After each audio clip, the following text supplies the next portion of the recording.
Vous écoutez les murmures de l'histoire. Des voix que les siècles ont couverts, des vies que les livres officiels ont simplifiées, des hommes, des femmes, réels, complexes, déroutants. Aujourd'hui, Jésus de Nazareth, non pas le Christ théologique, mais l'homme.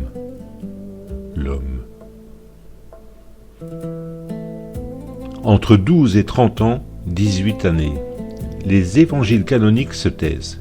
Pas un verset, pas une ligne. Matthieu, Marc, Luc, Jean, tous muets. Luc nous offre une unique exception. Jésus a 12 ans au temple à Jérusalem, assis parmi les docteurs, les écoutant, les interrogeant.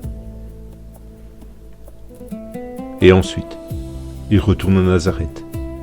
Il grandit et la porte se referme. Ce long silence de presque 2 décennies, est un oubli, un choix, ou le signe que ce qui s'est passé là était tout simplement une vie ordinaire. Nazareth au 1er siècle, un village, 400 ou 500 habitants peut-être, en Galilée, région périphérique mélangée, regardée de haut par les élites de Jérusalem. L'évangile de Jean rapporte cette question cruelle. De Nazareth, peut-il sortir quelque chose de bon ? Et c'est là que Jésus grandit, dans cette odeur de bois coupé, dans la chaleur sèche des plaines de Jezreel, dans les mains calleuses d'un père charpentier. Joseph, un homme dont nous ne savons presque rien, qui disparaît des textes sans explication, qui a peut-être transmis à son fils l'art du bois et peut-être autre chose, quelque chose de plus difficile à nommer.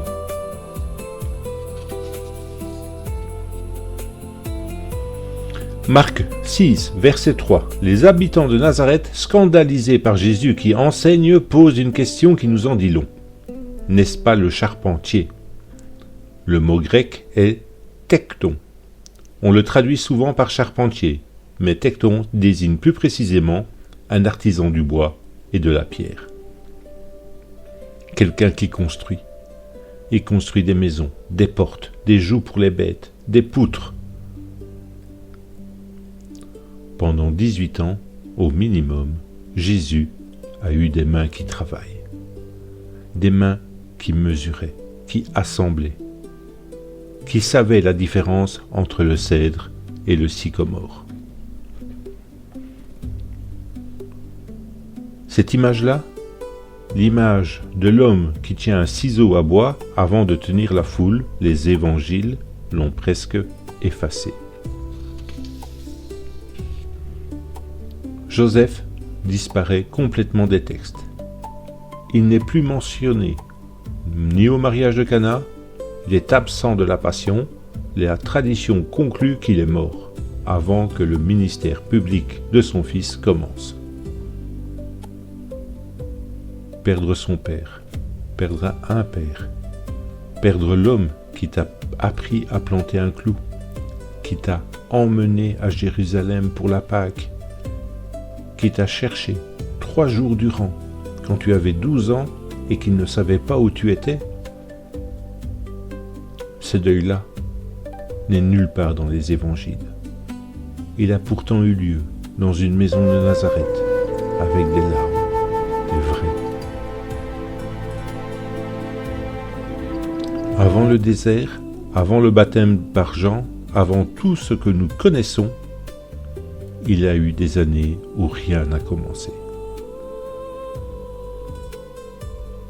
Est-ce qu'un homme comme lui, conscient, dès l'adolescence, de tout ce qu'il portait en lui, n'a jamais été tenté de rester simple, de rester tekton, de finir ses jours dans l'odeur de la sciure, d'élever des enfants, de vieillir, de mourir enterré,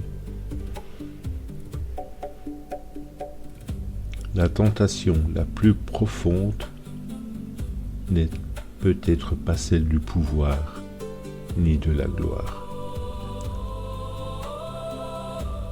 C'est peut-être celle de la paix, de la vie ordinaire, de la vie possible. Face à ce silence des évangiles canoniques, d'autres textes ont voulu combler le vide. L'évangile de l'enfance, selon Thomas, texte apocryphe du IIe siècle, décrit un Jésus qui fait des moineaux d'argile et qui les anime d'un souffle. Qui punit ses camarades qui le contrarient, qui dépasse ses maîtres en sagesse. Ce texte sont fascinants, non pas pour une source historique, mais comme révélateur d'un besoin.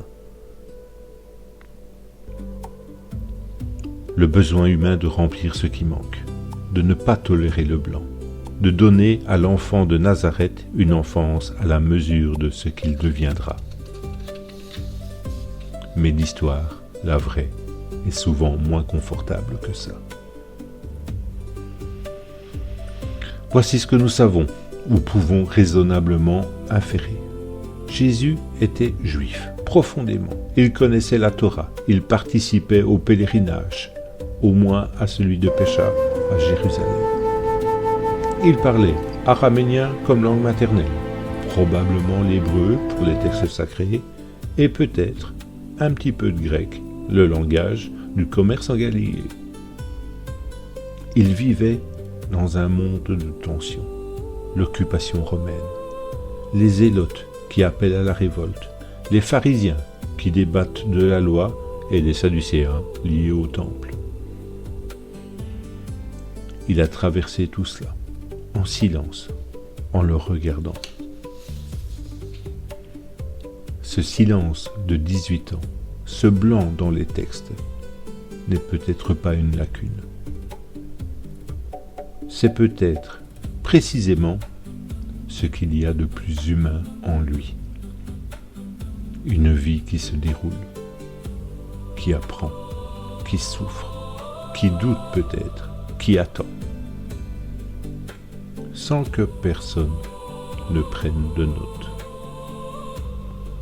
Et c'est peut-être ça que ces années silencieuses nous parlent encore.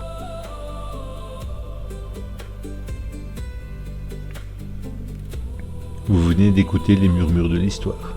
Si cet épisode vous a touché, partagez-le avec quelqu'un qui aime la question plus que les réponses. Le prochain épisode arrive bientôt. D'ici là, merci de m'avoir écouté.